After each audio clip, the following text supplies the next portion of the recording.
Imagine looking up at the night sky, right? Yeah. It's the year 2029. Okay, 2029. Got it. And instead of just, watching this massive asteroid safely pass by the Earth. Which is what everyone expects to happen. Exactly. Instead of that, you watch a multi-billion-dollar NASA planetary defense satellite intentionally crash into it.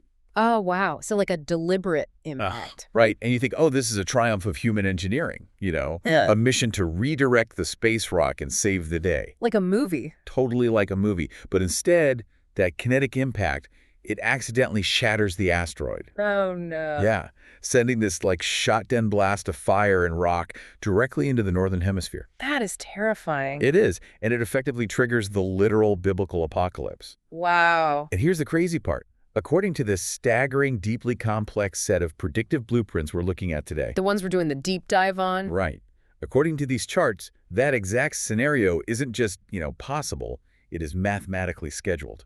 It is an incredibly intense visual to start with. Yeah, to say the least. And, it's just one piece of this much larger, almost overwhelmingly intricate puzzle that we're unpacking today. It's massive. It really is.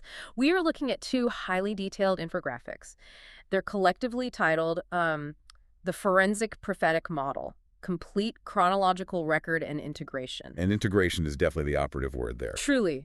Because the creator of these charts, they're attempting this massive feat of synthesis. Right. I mean, weaving together 15th century printing presses, the Cold War space race, modern American political figures. NASA asteroid defense systems. Yeah, all of that, plus ancient biblical prophecies, all into this one single, unbending timeline. And it spans from the year 1474 all the way into the 2030s. It's a huge chunk of history. It is. So our mission for this deep dive is to follow this model's chronological map from start to finish. Step by step. Exactly. We're going to trace the lines, look at the math, and figure out exactly how the architect of this chart connects the dawn of the printing press to the end of the world. But before we take a single step onto this timeline, Oh, yeah. We need to lay down a very clear disclaimer for you. this is absolutely essential for how we approach this material. 100%. So the sources we are analyzing today, they contain some highly charged political references. Very highly charged. Right. They map out recent and future American presidencies, global politics, specific geopolitical treaties. And furthermore, they are heavily steeped in profound religious and apocalyptic themes. Drawn straight from the Book of Revelation and the Book of Daniel. So we need to be incredibly clear here. Neither of us is endorsing, validating, or taking sides on any of the viewpoints. None of them. Right. No religious claims, no political characterizations presented in these charts. We aren't political pundits, and we definitely aren't theologians. Exactly. Our role is strictly analytical. We are impartial observers dissecting the architecture of this document. We just want to understand the mechanics of this model, right? Yeah. How the creator justifies linking these vastly diverse data points together to construct their narrative. Right. It's an exercise in understanding the human desire to build frameworks out of history. Without actually subscribing to the conclusions of the framework itself. Perfectly said. Okay, so with that established, let's jump in. Let's do it. If this chart claims the world fundamentally changes in the late 2020s and early 2030s, Which it heavily focuses on. right, you would think a timeline would start with something relatively recent. Like World War II, maybe? Yeah, or the invention of the nuclear bomb. But it doesn't. Not at all. We have to rewind over 500 years. It's quite the jump back. Yeah. The very first entry on the left side of this massive graphic is the year 1474. 1474. And it's labeled, quote, the 1474 forensic fact. And there's an illustration of this heavy, wooden, old-world printing press. Right. The text notes that this is the printing of the first English book by William Caxton. And I just have to ask, why 1474? It's a good question. Because Gutenberg invented his press decades earlier. Isn't this just the creator cherry-picking an arbitrary English date? Because it fits their math later on? Well, it is a highly specific starting point, right? And you're totally right to point out that distinction between Gutenberg and Caxton. Because Gutenberg is the famous one. Exactly. Gutenberg's press in the 1450s famously printed the Latin Bible. Right, the Gutenberg Bible. But by anchoring the timeline to William Caxton in 1474, the model makes this really deliberate thematic choice. Okay, what is it? Caxton printed the first book in English. Yeah. Yeah. The model explicitly labels this era as the dawn of the information age, or the age of man. So it's not just about the machine itself. No, for the architect of this chart, the printing press alone isn't the trigger, it's the democratization of the written word into a vernacular language. A language regular people actually spoke. Exactly. Before this, knowledge, especially religious knowledge, was tightly controlled. Cloistered in monasteries and stuff? Right, and written in Latin, language the common person just couldn't read. So it's not just about the technology of movable type. It's about the shift in who controls the narrative. Precisely. Caxton printing a book in English signifies the moment the written word enters the public domain. That makes sense. So for this chronological model, this isn't just a historical footnote. It is the starting gun for modern humanity. Wow. It's the moment human beings take control of their own informational destiny, stepping out from under the absolute authority of the medieval church. Okay. That conceptual leap, the age of man taking the reins of information, that is the bedrock of everything that follows. But it's not just a philosophical starting point, right? Mhm. It's a mathematical one, too. Very much so. The chart draws a hard line from that wooden printing press in 1474, pushing forward exactly 483 years. Yes, Where is this 483 number coming from? Because it seems incredibly specific. it is. And for anyone who studies historical biblical numerology, 483 is like a neon sign. Oh, really? Yeah, the chart explicitly links this calculation to the concept of 69 weeks. 69 weeks, okay. This is drawn directly from the book of Daniel, specifically chapter 9, which contains this famous prophecy about 70 weeks decreed for the people in the holy city. Right. In the original Hebrew context, and in centuries of prophetic interpretation, a week in this specific passage is understood as a week of years. Wait, a week of years, meaning a period of 7 years. Exactly, 7 years per week. Okay, let me do the math on that. So 69 weeks multiplied by 7 years per week. Yep. That gives you exactly 483 years.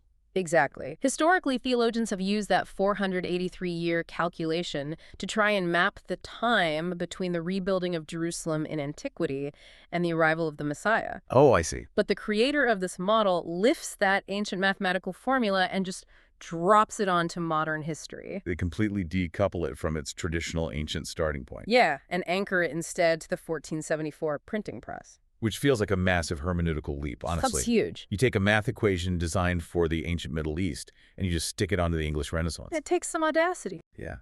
But if we follow their logic, we take 1474, we add the 483 years, and we land precisely in the year 1957. 1957. And looking at the chart, 1957 is emphasized in bold red text. It is labeled the trigger. It serves as the primary fulcrum of the entire timeline. Okay, so what happens in 57? Well, the model visually anchors 1957 with two massive historical cues. The first is a line drawing of the Sputnik satellite. Okay, the space race. Right. And the second is an illustration of President Dwight D. Eisenhower representing the Eisenhower Doctrine. So humanity basically builds a chronological suspension bridge here. I like that analogy. Yeah, you have 1474 as the bedrock on one shore where we master the written word and information. Right. You span 483 years over the waters of history, and you build this massive concrete pylon on the other shore in 1957. And from that 1957 pylon, all the modern apocalyptic cables are attached to hold up the rest of the structure. Exactly. That analogy holds up perfectly when you look at the thematic shift the model is proposing. Think about what Sputnik represents. In 1474, the age of man begins by mastering information on the terrestrial plane. On Earth, yeah. In October 1957, humanity breaches the heavens. Oh, wow. Right. Sputnik wasn't just a piece of metal beeping in low Earth orbit. It was a profound psychological and existential shock to the global system. Because it meant humans were no longer bound strictly to the Earth. Exactly. And it also meant that a foreign power could potentially drop a weapon on your head from the sky at any moment. Oh, absolutely. The existential dread of the Cold War was officially born. Yeah. Yes, the threshold of the heavens was crossed. And pairing that celestial milestone with the terrestrial Eisenhower Doctrine is incredibly deliberate by the chart's creator. Okay, so I know Sputnik, but break down the Eisenhower Doctrine for me in this context. Sure. Why does a 1957 foreign policy statement get top billing right next to the first satellite? So the Eisenhower Doctrine essentially stated that a Middle Eastern country could request American economic assistance or military aid from U.S. forces if it was being threatened by armed aggression. From anyone specific? specifically from international communism. Okay. What this did, in practical terms, was firmly entrench the United States as a dominant, active power broker in the Middle East. Got it. And for a chronological model that eventually leans heavily on biblical prophecy, the Middle East, and specifically Jerusalem, is always the geographical center of the narrative. So at the trigger in 1957, you have humanity simultaneously entering space, reaching up, Right. and the modern geopolitical alignment of the U.S. and the Middle East locking into place, reaching out. Exactly. I can definitely see why a prophetic modeler would look at that specific year and see a major structural joint. It sets the board for the entire endgame. From this 1957 pylon, the chart shows two concurrent clocks starting to tick down. 2 clocks. Yeah, they run parallel to each other. One is labeled a 60-year span, which the chart calls the preparation era, Okay. and the other is a 70-year generation, explicitly tied to the Bible verse Psalm 90.0. Now, I've seen the word generation thrown around a lot in these types of timelines. It's very common. Why base it on Psalm 90.damo, and why a strict 70 years? Because biologically, a generation is usually, what, 20 to 30 years? Biologically and sociologically, yeah, absolutely. But prophetic frameworks often require a more rigid, scripturally backed metric. They need a specific number. Right. Psalm 90.10 states, "The days of our years are 60 years and 10. A score is 20, so that's 70 years. Okay.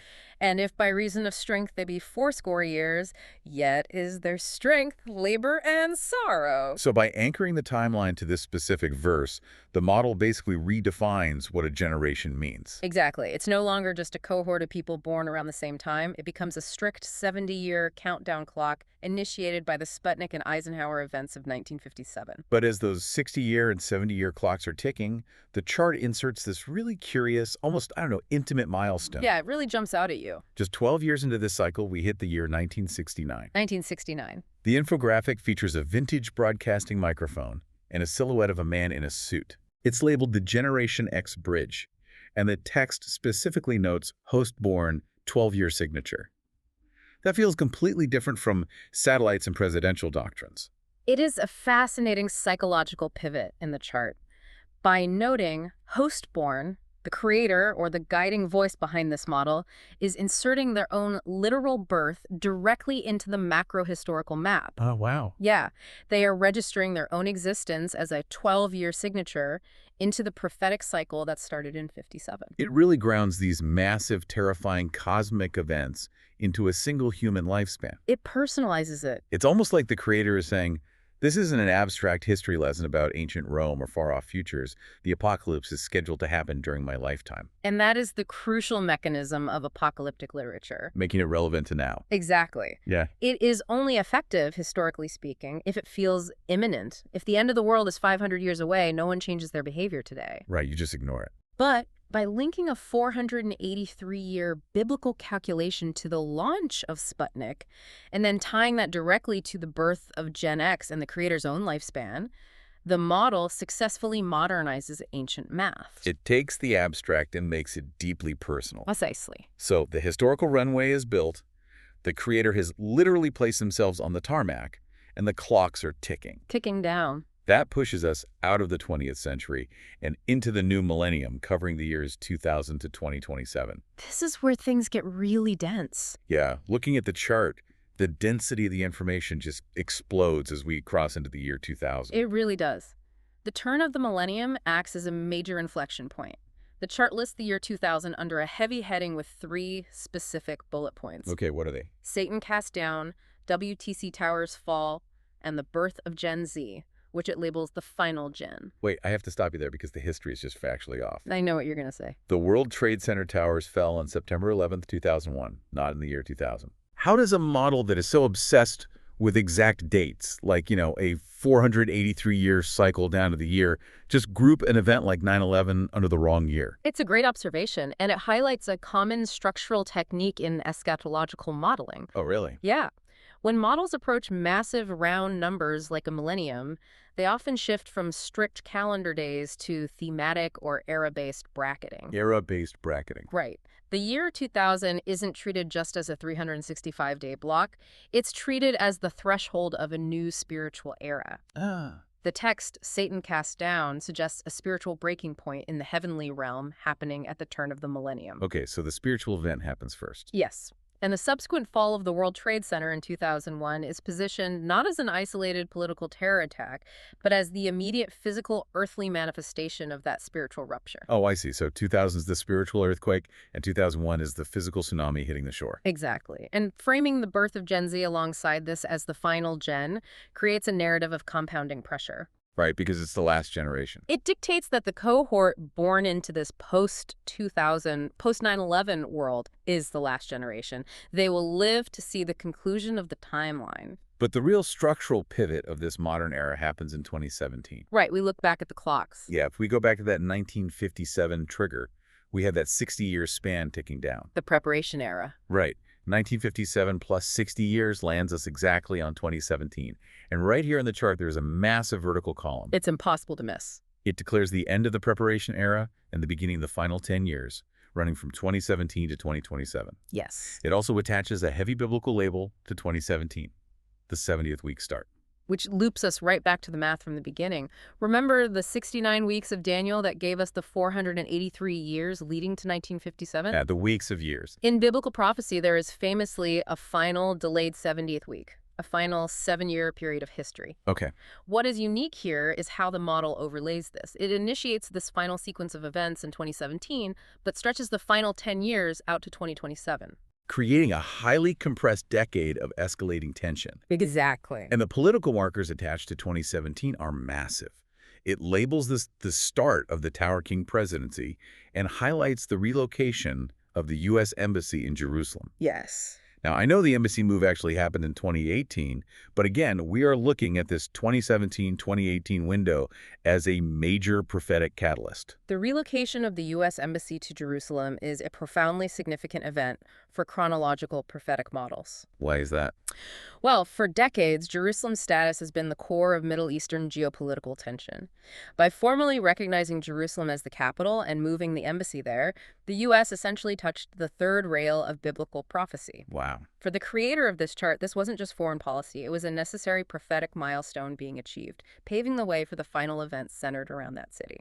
But the figure pulling the levers here is what really stands out to me. The Tower King. Yes, the chart introduces a figure called the Tower King, and it illustrates this with a drawing of the U.S. Capitol building. Which is very telling. The text surrounds this figure with incredibly ominous descriptors.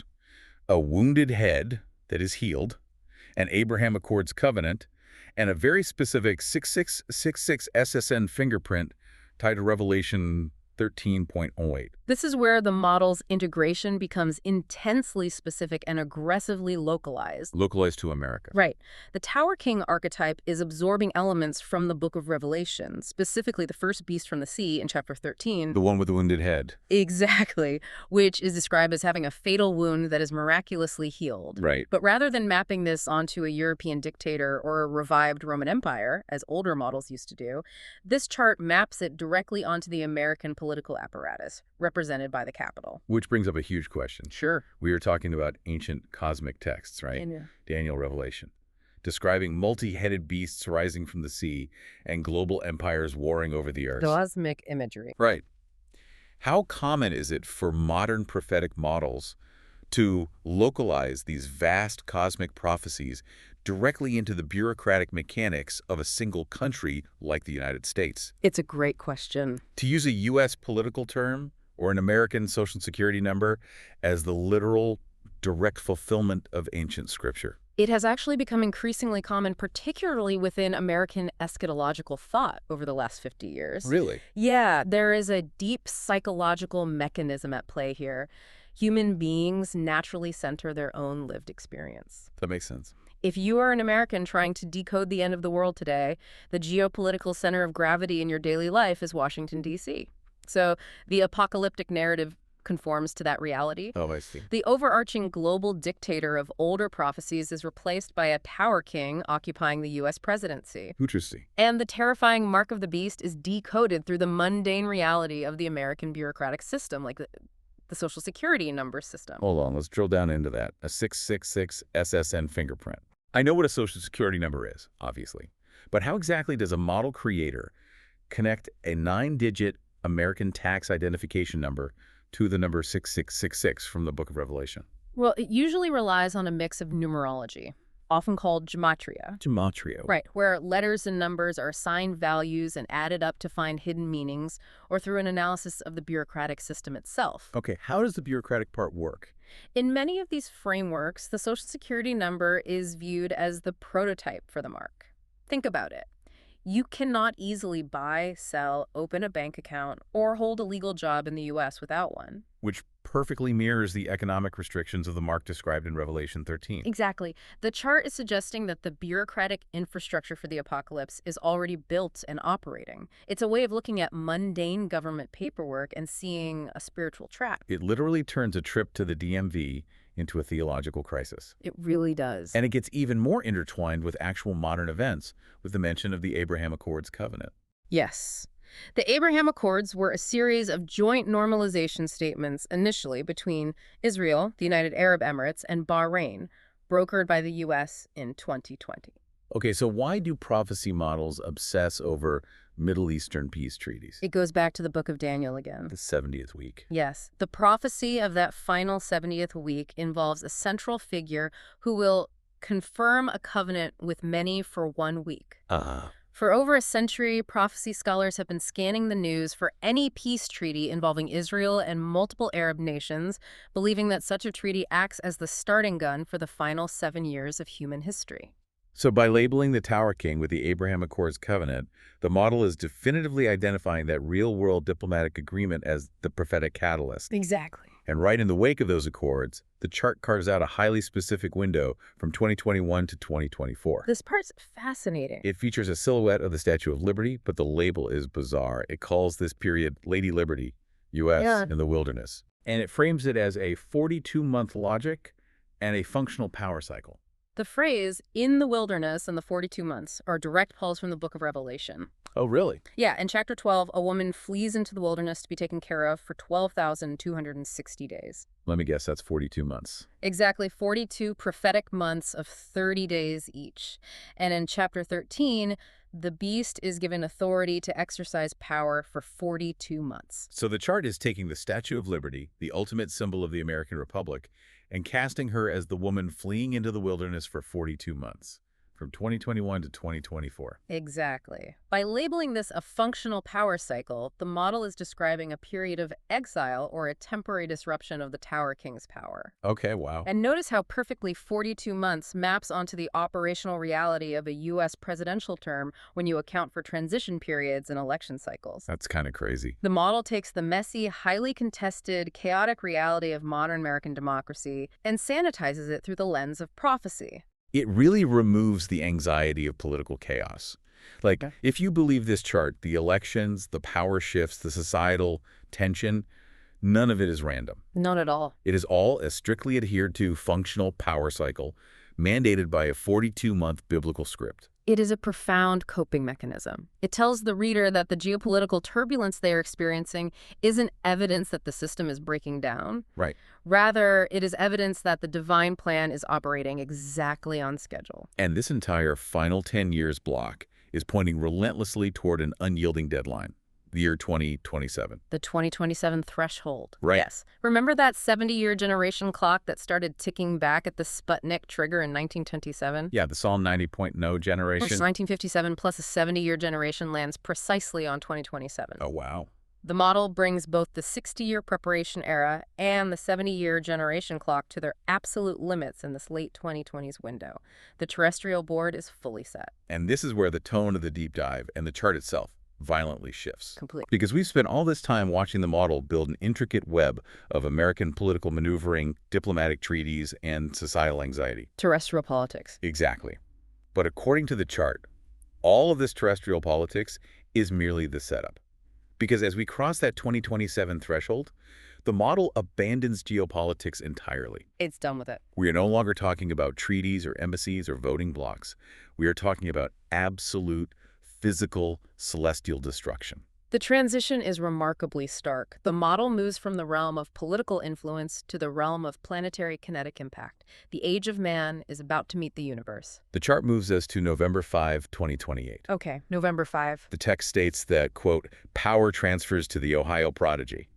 This figure is explicitly labeled as the second beast and is represented visually by a drawing of a bull. Right, the second beast. In the framework of Revelation 13, the architecture requires two beasts. Yeah. The first beast, which earlier models linked to the sea and which this chart linked to the Tower King, is a global political authority. Right, the wounded head one. But then a second beast arises out of the earth. This second figure acts as a surrogate, or an enforcer, causing the inhabitants of the earth to worship the first beast. Oh, I see. The model maps this enforcer persona onto a figure it terms the Ohio Prodigy, utilizing the aggressive imagery of a bull. And the date is impossible to ignore. November 5, 2028. That is an exact alignment with the constitutionally mandated schedule for a United States presidential election. Once again, the cosmic biblical narrative and the American civic calendar are perfectly overlaid. It's seamless in their view. The consolidation of power is complete. The terrestrial enforcer is in place. But the chart suggests they won't have long to rule over a stable world. No, not at all. Because just a few months later, we hit what is arguably the most intensely detailed, horrifying physical event on this entire infographic. Yeah. April 13th, 2029. Yes. The chart calls it the catalyst. The pivot from political prophecy to astronomical reality. Exactly. The chart illustrates an asteroid. It specifically labels it as a rubble pile asteroid named Apophis. Apophis. Now, break down the science for us here. Apophis isn't a mythological name drawn from scripture, right? That's a real rock currently flying through space. Yes, 99942 Apophis is a real near-Earth asteroid.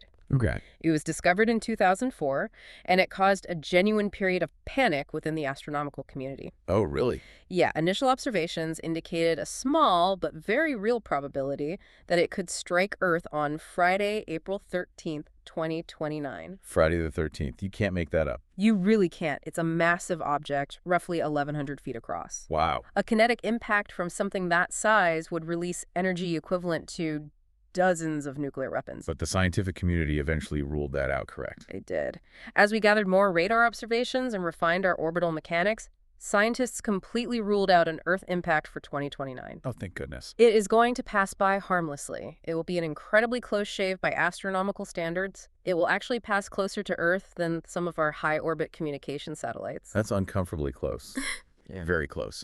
But it will not hit us. But this prophetic chart completely ignores the harmless pass consensus. Completely ignores it. Instead, it illustrates a human-made satellite colliding with the asteroid.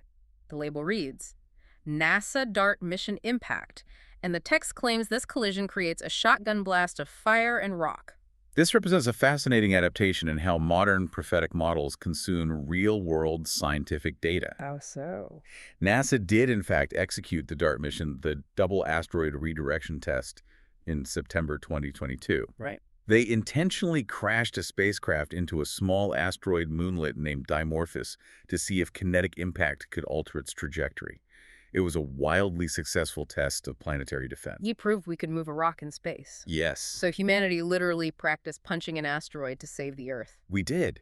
But the creator of this model has synthesized that real-world planetary defense mechanism and weaponized it within their narrative. Okay, I see. The chart suggests that in 2029, human intervention, perhaps a panicked, future DART-style mission aimed at Apophis as it gets uncomfortably close. Right, because it's so close to our satellite. Exactly. That intervention will be the very thing that goes wrong.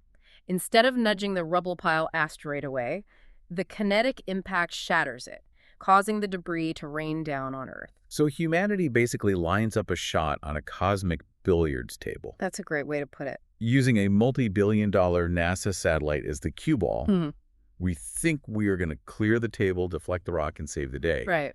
But instead, we completely miscalculate the physics of a rubble pile. We accidentally sink the 8-ball, and we unleash the literal book of Revelation upon ourselves. That is exactly the narrative being portrayed. The poetic irony is central to the model. It's crazy. The arrogance of the Age of Man, which started way back in 1474 with the printing press and the mastery of information, culminates here. Humanity's ultimate attempts to master the heavens and protect itself using science is the precise trigger for the apocalypse. We bring the judgment down on our own heads. And the consequences mapped out on this chart are terrifyingly specific. Very specific. This shotgun blast of asteroid debris initiates what the chart calls the first trumpet, citing Revelation 8.7. The first trumpet. Right. The infographic features a world map with the entire northern hemisphere engulfed in red flames. It specifically lists the destruction of Canada, British Columbia, Alaska, northern Russia, and Greenland. Let's look at the source text for that. Revelation 8.7 describes the first angel sounding his trumpet, and there follows hail and fire mixed with blood, and it was hurled down on the earth. Okay. A third of the earth was burned up, a third of the trees were burned up, and all the green grass was burned up. That sounds like an asteroid impact to me. Right. The model translates that ancient, terrifying poetry into a highly localized kinetic bombardment.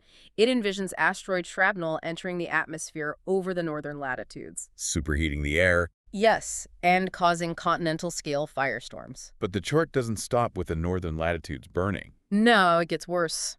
It states that just 12 to 36 hours after the shotgun blast, we hit the second trumpet, referencing Revelation 8.8-10-9.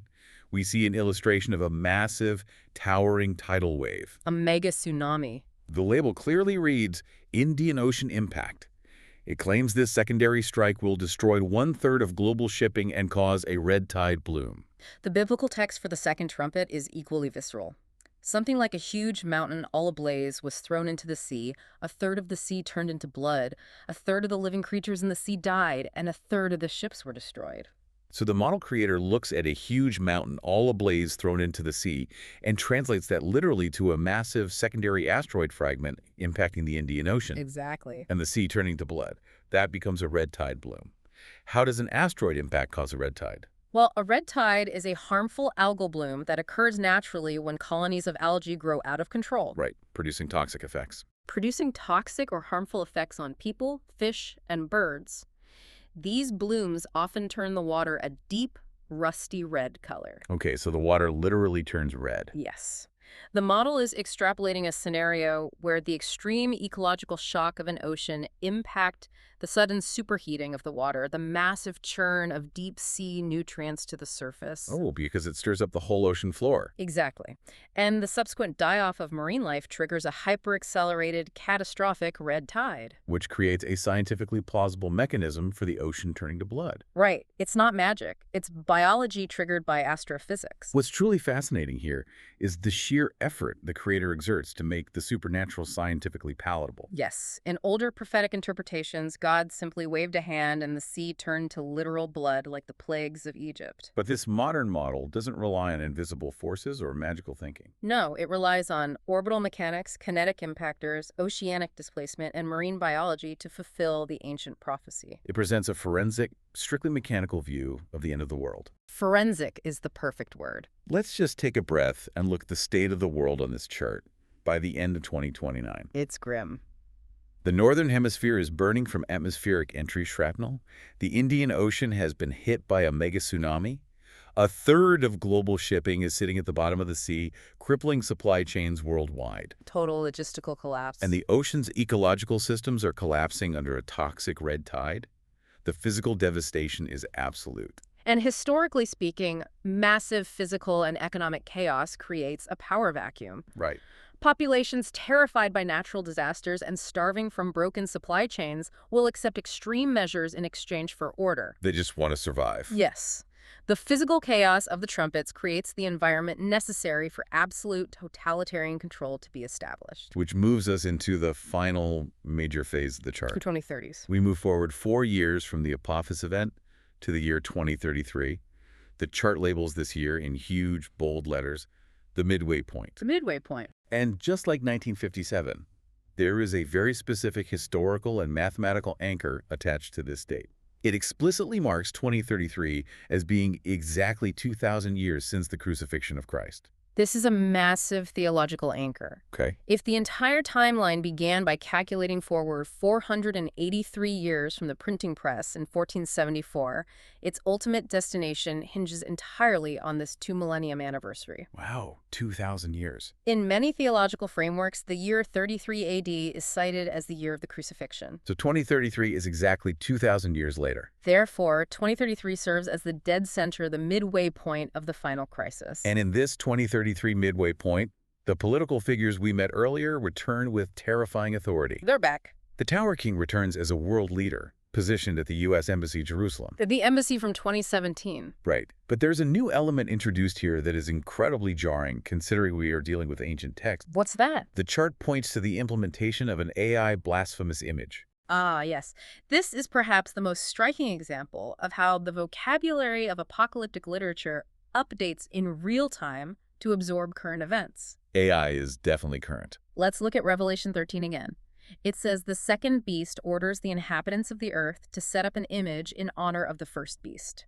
Okay. Crucially, the text says the second beast was given power to give breath to the image of the first beast, so that the image could speak and cause all who refused to worship the image to be killed. A speaking image. Right. For centuries, people had to interpret that through the technology of their time.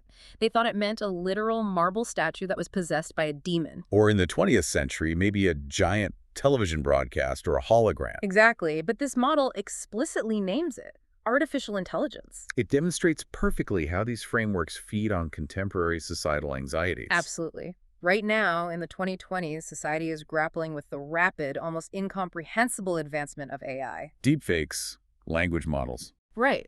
There are deep existential fears about deepfakes, large language models that mimic human reasoning, autonomous decision-making. And the pursuit of artificial general intelligence. We are worried about machines that can speak, reason, and control infrastructure without human input. So the model simply absorbs those modern fears and slots them perfectly into the ancient text. It's a perfect fit for them. The speaking image of Revelation isn't a possessed statue. It is interpreted as an omnipotent, blasphemous AI entity, perhaps a deep fake or a digital avatar of the Tower King operating globally out of Jerusalem. It makes the ancient prophecy feel chillingly relevant. It takes a first-century fear of idolatry and updates it into a 21st-century fear of runaway technology. And alongside this AI image, we get the enforcement of the ultimate ultimatum. The chart states that the Ohio Prodigy, our second beast, the enforcer from 2028, The one with the bull imagery. right, he is now responsible for universally enforcing the mark of the beast. The mark. Tied back to that SSN fingerprint concept we discussed earlier, it becomes the ultimate mechanism of control in this devastated world. Control over everything. Think about it. In a post-Apophis landscape where supply chains are ruined, access to digital currency or rationing systems would be life or death. You literally couldn't eat without it. The mark becomes the dividing line between those who submit to the new AI-driven global system for survival and those who resist. And as if the totalitarian AI and the mark weren't enough, the celestial bombardment hasn't stopped. There's more. The chart outlines the period right after this midway point. We hit the third trumpet, referencing Revelation 8.11. We see an illustration of a glowing greenish comet streaking through a darkened red sky. A comet this time. It's labeled the Wormwood Comet, and it causes bitter water. The source text in Revelation says that a great star, blazing like a torch, fell from the sky on a third of the rivers and on the springs of water. Like a torch, so a comet makes sense visually. The name of the star is Wormwood. A third of the waters turned bitter, and many people died from the waters that had become bitter. Again, the model takes this completely literally. It envisions another space object, perhaps a comet this time, given the blazing like a torch description, rather than a rocky asteroid Right. impacting the Earth. But this time, it targets the freshwater supply, poisoning the rivers and aquifers. We have AI enforcement on the ground, poisoning of the waters from the sky, and the total collapse of the old order. It's just wave after wave. This brings us to the final era detailed on the chart. It's labeled the final 42 months, and it is termed the Great Tribulation. It sounds like pure, inescapable nightmare fuel. It really does. But right next to these terrifying descriptions of wrath and poison, there is a visual shift on the chart. A shift in tone. Yeah, there is an illustration of a group of people. They are bathed in a soft blue light, looking peaceful, completely shielded from the red sky, and chaos raging around them. The Goshen Shield. The chart labels this the Goshen Shield, and it references Revelation chapter 18. This is the critical counter-narrative within the entire model. Why is it so critical? Without this element, the chart is just an exercise in unavoidable, nihilistic doom. The Goshen Shield represents a mechanism of divine protection for the faithful. Okay, break down the word Goshen for me. Where does that come from? The term Goshen comes from the book of Exodus. During the narrative of the 10 plagues of Egypt, Goshen was the specific geographic region where the enslaved Israelites lived. Oh. While the rest of Egypt was devastated by hail, frogs, darkness, and disease, the land of Goshen was miraculously protected. The plagues stopped at the border. So the chart is claiming that during this terrifying Great Tribulation in the 2030s, there will be a modern equivalent of Goshen, Yes. a designated physical zone, or perhaps a state of spiritual protection, where the chaos cannot touch you. Yes. And the text makes a very specific, highly theological claim regarding this shield. What's the claim? It states that the subsequent judgments, what Revelation calls the bowls of wrath, which are the final, most severe punishments, will fall only on those who have received the mark. Only the marked ones. The faithful operating under the Goshen shield are entirely protected. This ensures that the apocalypse is not a random carpet bombing of the earth. It's an exact targeted strike. Exactly.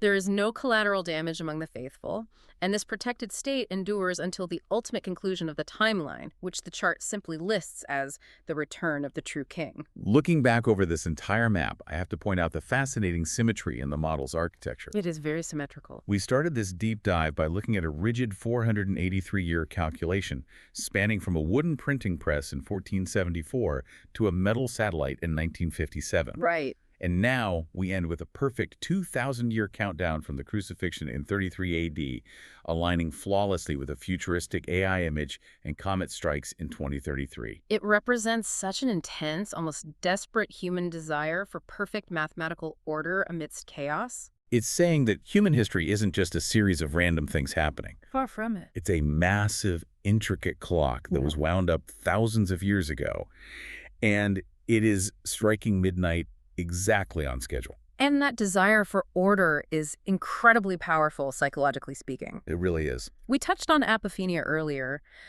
The human tendency to perceive meaningful connections between unrelated things. When you look at the news, the world looks like random, terrifying chaos. Wars happen, economies crash, pandemics hit, asteroids fly by. But if you can build a chart like this, it provides a profound sense of control. Control, yeah. If you know the schedule, if you understand the physics of the Apophis trigger, and if you know how to get under the Goshen shield, then you are no longer a helpless victim of history. You are an informed participant who can make the right choices before the clock runs out. Exactly. Which leads us perfectly to the end of our journey today. It's been a long one. Let's just summarize the staggering scope of this forensic prophetic model. We have followed a chronological map that somehow manages to take the democratization of English literature, The printing press. the launch of the Soviet space program, Sputnik. the bureaucratic infrastructure of the American tax system, Social security numbers. kinetic planetary defense tests by NASA, and the rise of artificial intelligence, and weave them into a single, unbending timeline of biblical judgment. It is a breathtaking piece of synthesis. The architect has successfully mapped the entirety of human technological and political progress over the last 500 years directly onto an apocalyptic blueprint. And after all that math and all those dates, the chart leaves the reader with a final, unavoidable choice. The ultimatum. In the bottom right corner of the graphic, there's a block of text titled, "The Final Call to Action." I'm going to read it impartially, exactly as it is written. Let's hear it. Step out of the system, Mm-hmm. refuse the mark, put life in true king's hands before heavens roll back like a scroll. The verdict is yours. Fade to silence. The verdict is yours. Yeah.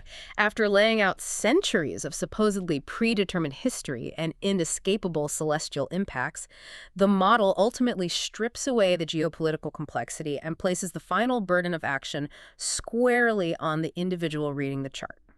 It's incredibly intense. It really is. So what does all of this mean for us simply observing this architecture? It leaves me with a final provocative thought for you to take with you. Okay.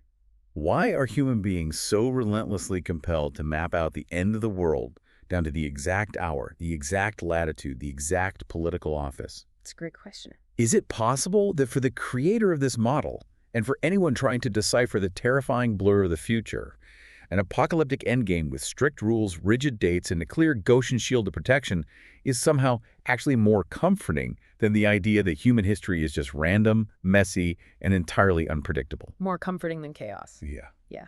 Take that thought with you as you navigate your own timeline. It's a profound question about human nature. It shows how deeply we seek shelter in structure, even when that structure is built on fire, rock, and the end of the world. Exactly. Until next time, keep digging.